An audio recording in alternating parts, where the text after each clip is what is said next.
2차 대전 당시 있었던 실화입니다. 12월 24일 성탄절 전날 독일군과 프랑스군이 강을 사이에 두고 서로 대치하고 있었습니다. 죽고 죽이는 살벌한 전쟁터의 밤 하늘은 늘 고요하고 적막했습니다. 그런데 잠시 후 참호 속에 있었던 프랑스 한 병사가 고향을 생각하며 무심코 낮은 휘파람 소리로 성탄 캐롤을 불렀습니다. 고요한 밤, 거룩한 밤, 어둠에 묻힌 밤. 제가 휘파람을 불지 못해서 노래를 불러 가사를 불렀습니다. 휘파람 소리가 강 주위에, 강 주변에 잔잔히 울려 퍼졌습니다. 그리고 이 고요하고 잔잔한 휘파람은 건너편에 있는 독일군의 마음에 향수를 잠기게 했습니다. 그리고 독일 병사가 다음 가사를 부릅니다. 주의 부모 앉아서 감사 기도 드릴 때 아기 잘도 잔다 아기 잘도 잔다 하며 화답을 했습니다. 고향의 성탄을 그리워하던 모든 병사들이 아군과 적군 상관없이 함께 부른 성탄 캐럴송이 강을 맴돌고 있었습니다. 서로가 피를 흘려야만 내가 사는 군인의 모습은 사라지고 오직 성탄을 축하하며 고향을 그리워하며 아기 예수 탄생을 축하하는 간절한 인간의 모습만 남아있게 되었습니다. 강가에서 시작된 성탄 축하의 무대는 드디어 총칼을 내려놓고 독일과 프랑스군이 한자리에서 드리는 성탄 예배로 이어졌고 즐거운 파티 또 축제의 밤이 되었다고 합니다.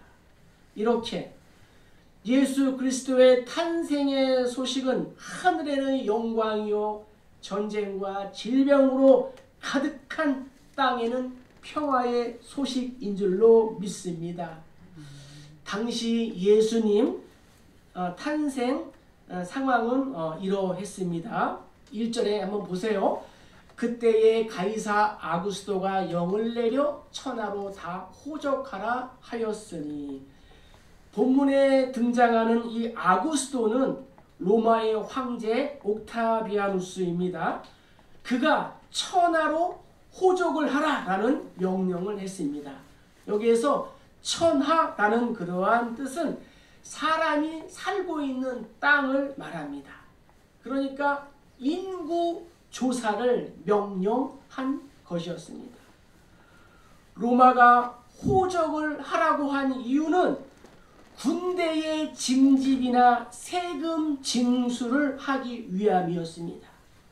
유대인들은 로마 군대에 복무할 의무는 없었지만 세금 납부만은 피할 수가 없었습니다.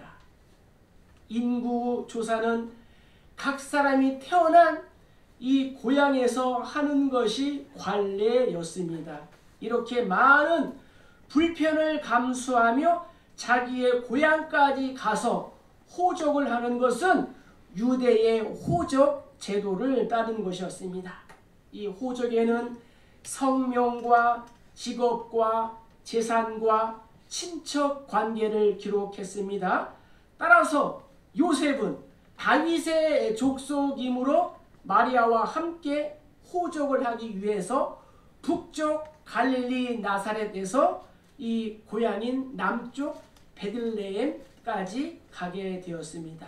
특별히 구약에서 베들레헴은 이스라엘을 다스릴 자, 곧 메시아가 태어날 곳으로 예언되었던 곳이기도 합니다. 베들레헴 에브라다야 너는 유다 족속 중에 작을지라도 이스라엘을 다스릴 자가 내게서 내게로 나올 것이라. 그의 근본은 상고의 영혼에 있느니라고 미가 선지자가 이미 예언을 했습니다.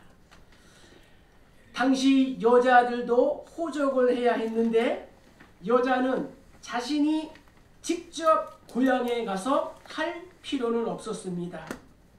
그러나 결혼하기 전에 임신한 마리아에 대한 사람들의 그릇된 비난을 피하고자 한 이 요셉의 배려이기도 했습니다. 그러나 그보다도 하나님의 섭리에 의해 되어진 것으로 우리는 이해해야 합니다. 왜냐하면 하나님은 온 우주 만물을 당신의 뜻대로 운행하시고 또 섭리하시는 분이시기 때문입니다.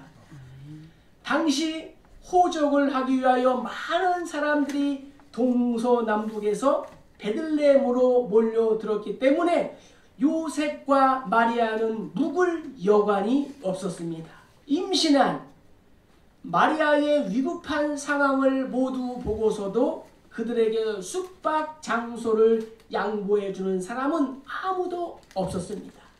그 결과 그들은 하는 수 없이 짐승들을 가두어 놓는 마국간에 투숙하게 되었습니다. 성경 6절과 7절을 한번 보시면은 거기 있을 그때에 해산할 날이 차서 첫 아들을 낳아 강보로 쌓여 구유에 누웠으니 이는 여관에 있을 곳이 없음이로라 라고 성경은 말씀하고 있습니다. 초대교회 교부인 순교자 저스틴은 이 마국간이 동굴이었다고 말합니다. 그리고 AD 330년경에 콘스탄틴 대제가 이 동굴 위에 교회를 짓게 했으며 일부 전문가들에 의하여 그곳이 예수님이 실제로 출생한 실제 장소일 가능성이 아주 높다고 말했습니다. 마리아는 아기가 태어나자 구유에 누입니다. 구유란 소나 말 그리고 가축이 죽을 먹는 여물통이었습니다. 이것은 아무데나 머리 둘 곳이 없는 하나님의 아들이자 인자인 예수의 겸손과 고난을 상징하는 것입니다. 어쨌든 그곳에 있는 말 구유는 갓난아이를 누이기에 안성맞춤이었습니다. 예수께서는 하늘의 모든 권세와 영광을 포기하시고 인간을 구원하시기 위하여 낮고 천한 이 땅에 오신 줄로 믿습니다. 누가는 오늘 본문을 통해서 왕 중의 왕이신 예수께서 가난하고 비천한 환경에 태어났음을 우리에게 말해주고 있습니다. 그것은 인간으로 섬김을 받으러 한 것이 아니라 섬기기 위하여 태어나신 그분을 강조하고 있는 것입니다. 가축의 먹이를 담는 통, 말 구유에 나셨지만 우리를 위하여 나신 구주 예수는 10절과 11절 읽겠습니다. 천사가 이르되 무서워하지 말라. 보라, 내가 온 백성에게 미칠 큰 기쁨의 좋은 소식을 너에게 전하노라. 오늘 다윗의 동네에 너희를 위하여 구주가 나셨으니 곧 그리스도 주시니라. 아멘. 우리를 위해 나신 구주 예수는 큰 기쁨, 구원의 좋은 소식인 줄로 믿습니다. 당시 유대 사회에서 목자는 힘이 없고 멸시받는 그러한 사람들이었습니다. 하층민이었습니다. 그 중에서도 이 밤에 일하는 목자는 가장 낮은 주위에 속했습니다. 오늘날 누가 이 밤에 일을 하고 싶겠습니까? 유대 사회의 여러 가지 직업들 중에서 목자라는 직업은 아주 천대를 받았습니다. 일반 사람들은 목자를 향하여 이렇게 말도 했습니다. 저들은 믿을 수 없는 사람이다. 생각해 보세요. 사람이 사람을 향하여 뭐라 그랬다고요? 저들은 믿을 수 없는 사람이다. 그렇게 유대 사회에서 멸시와 천대를 받던 사람들이 목자들이었습니다. 그러나 하나님은 세상에 권세 있는 자들이나 높은 자들이나 사회적으로 부귀와 명예와 존귀가 있는 그러한 사람들에게 예수 탄생의 첫 소식을 전하는 것이 아니라 멸시와 천대를 받던 목자들에게 예수 탄생의 첫 번째 소식을 전해준 것입니다. 목자들에게 가장 먼저 예수 탄생의 소식을 전한 목적이 있습니다. 그것은 바로 예수께서 건강한 자가 아닌 병든 자, 의인이 아니라 죄인을 구하려고 그들의 목자로 이 땅에 오셨다 하는 것을 보여주고 있는 것입니다. 마태는 마태복음에서 이렇게 고백합니다. 또 유대 땅 베들레헴아 너는 유대 온 중에서 가장 작지 아니하도다. 내게서 한 다스리는 자가 나와서 내 백성 이스라엘의 목자가 되리라 하였음이니라. 아멘. 예수 그리스도께서 우리의 목자로 오신 줄로 믿습니다. 그렇기에 연약하고 부족하고 비천한 저와 여러분에게 예수께서 오신 것은 가장 큰 기쁨의 좋은 소식이 되는 것입니다. 성경 8절 9절은 이렇게 말합니다. 그 지역의 목자들이 밤에 밖에서 자기 양떼를 지키더니 주의 사자가 곁에 서고 주의 영광이 그들을 두루 비춤에 크게 무서워하는지라. 목자들은 천사와의 만남에서 당혹하였고 큰 두려움에 휩싸였을 것입니다. 사람으로는 도저히 감당할 수 없는 하나님의 영광과 천사의 이 출현으로 인하여 두려움에 견딜 수 없었을 것입니다. 그런 그들에게 주의 사자가 소식을 전합니다.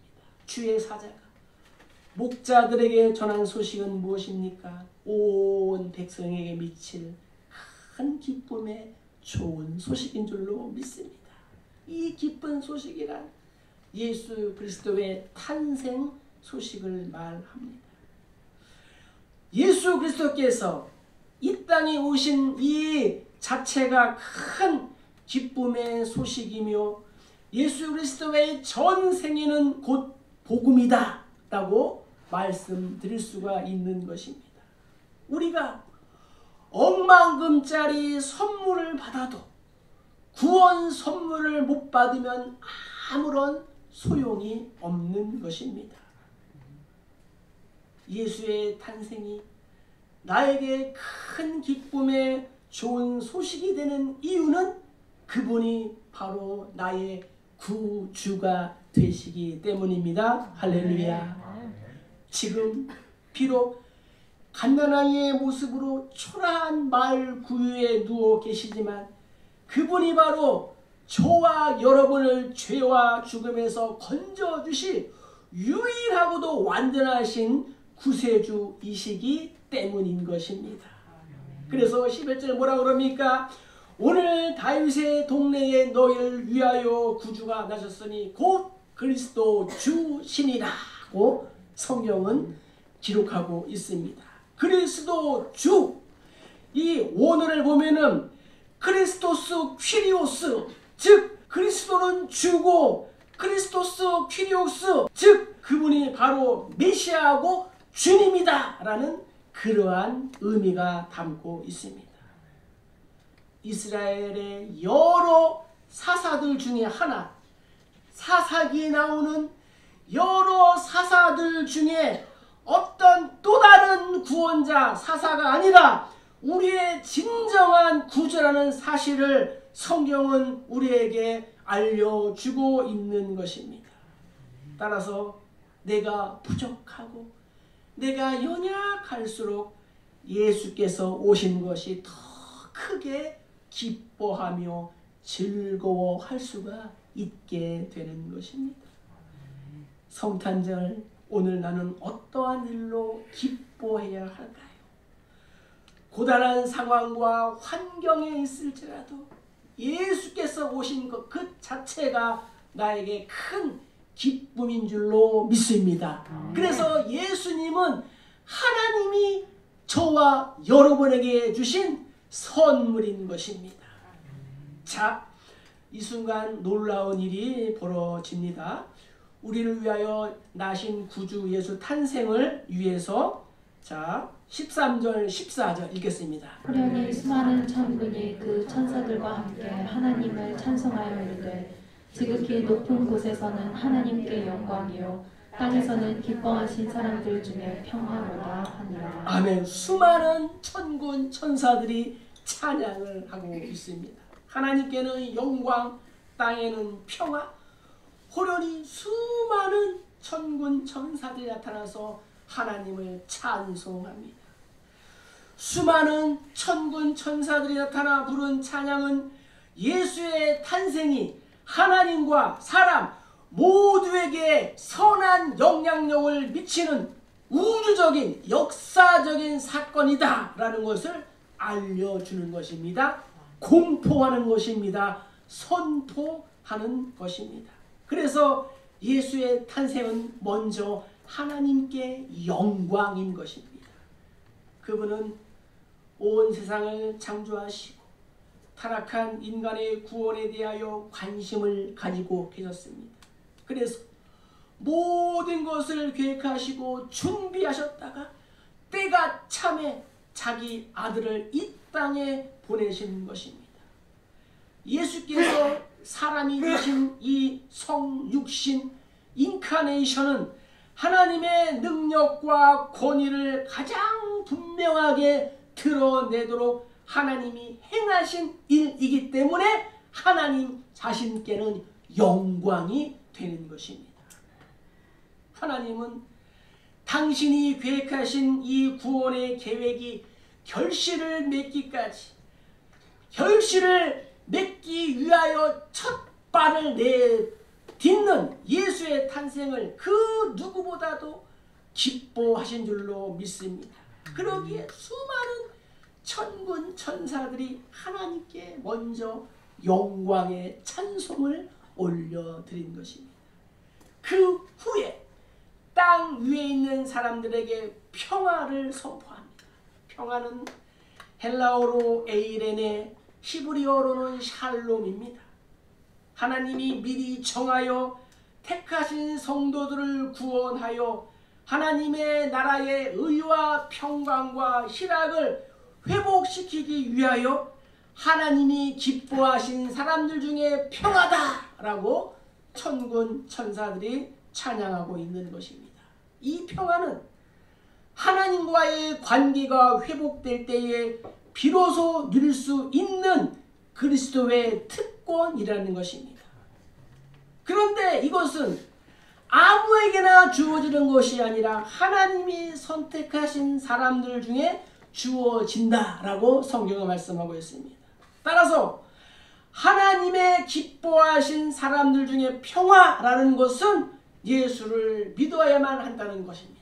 예수를 나의 구주로 영접해야 된다는 것입니다. 구원은 모든 사람들에게 자동적으로 이루어지는 것이 아닙니다.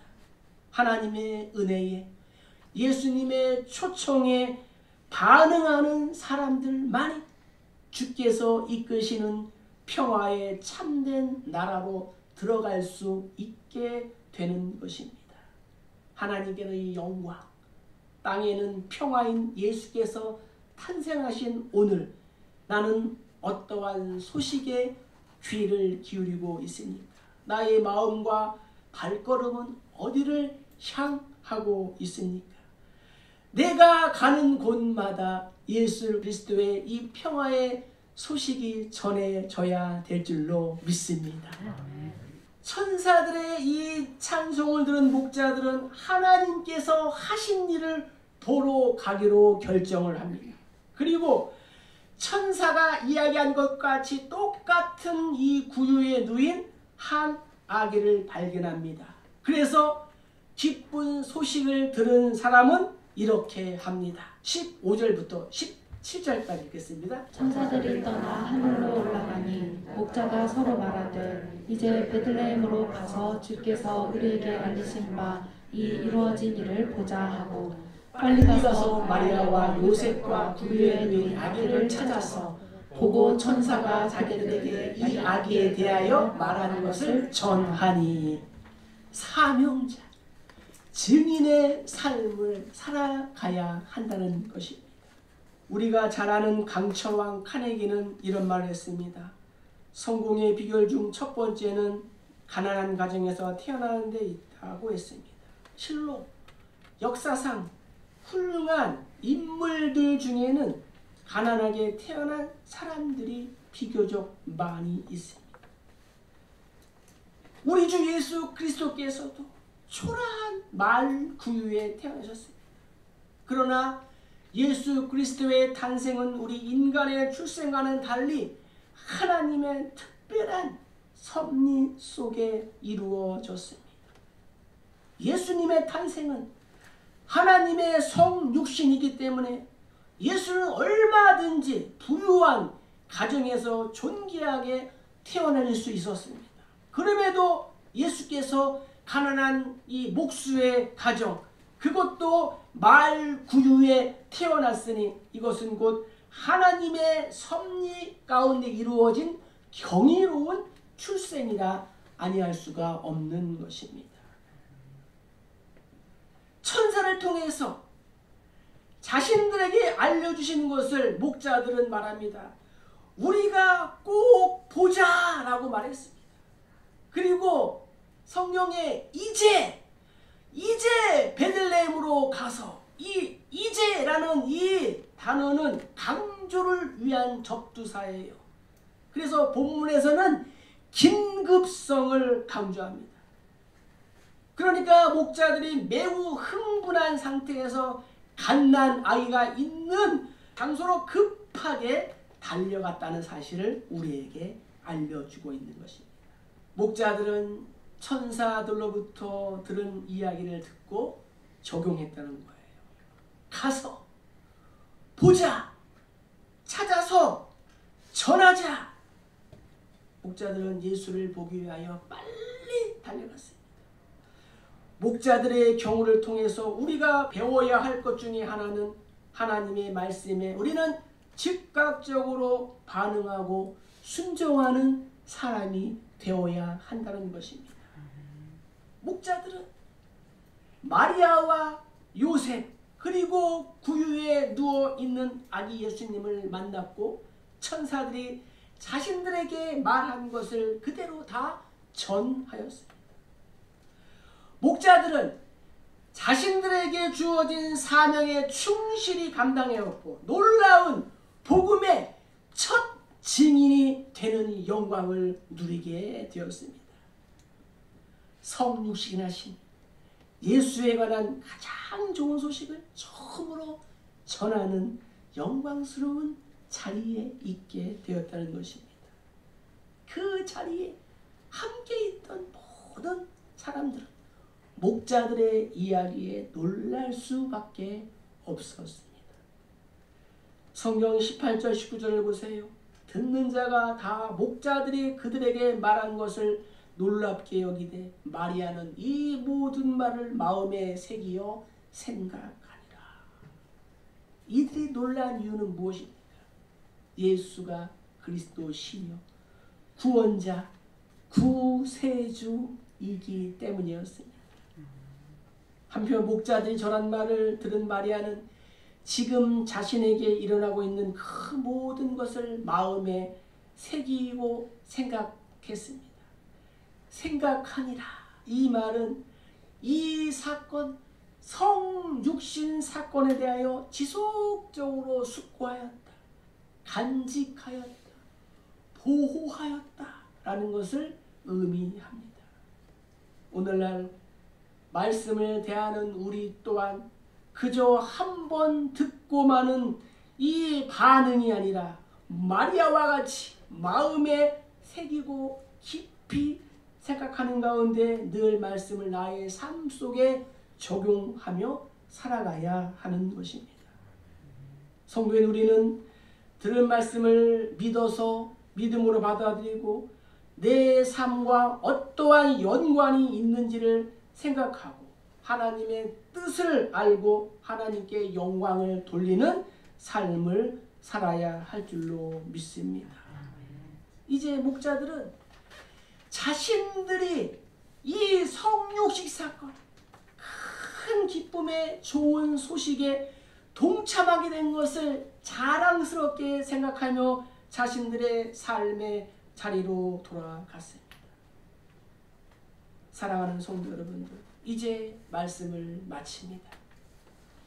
예수 그리스도의 탄생은 오늘날 저와 여러분들에게 가장 큰 기쁨의 좋은 소식인 줄로 믿습니다. 1년에 한 번 다가오는, 매번 다가오는 성탄절이 아니라 매번 다가오지만 그 성탄절이 하나님이 나에게 주신 가장 큰 선물인 것을 우리가 기억해야 될 줄로 믿습니다. 우리 역시도 자신을 부인하며 낮아짐과 이 섬김을 통해서 예수님의 모습을 닮아가는 성탄절이 되어야 할 줄로 믿습니다. 오늘 이 큰 기쁨의 좋은 소식, 이 좋은 소식을 나는 누구에게 전해야 하겠습니까? 하나님의 천사를 대면한 목자들은 두려워하였지만 곧바로 행동이 옮겼습니다. 말씀으로 말씀하시는 하나님을 대면할 때에 나는 어떠합니까? 그저 생각으로 끝나지 않습니까? 성탄의 계절에 새로운 각오와 결단으로 사명자로 목자들처럼 마리아처럼 늘 묵상하고 적용하는 우리 모두 다 되시기를 주님의 이름으로 간절히 축복합니다. 축복합니다.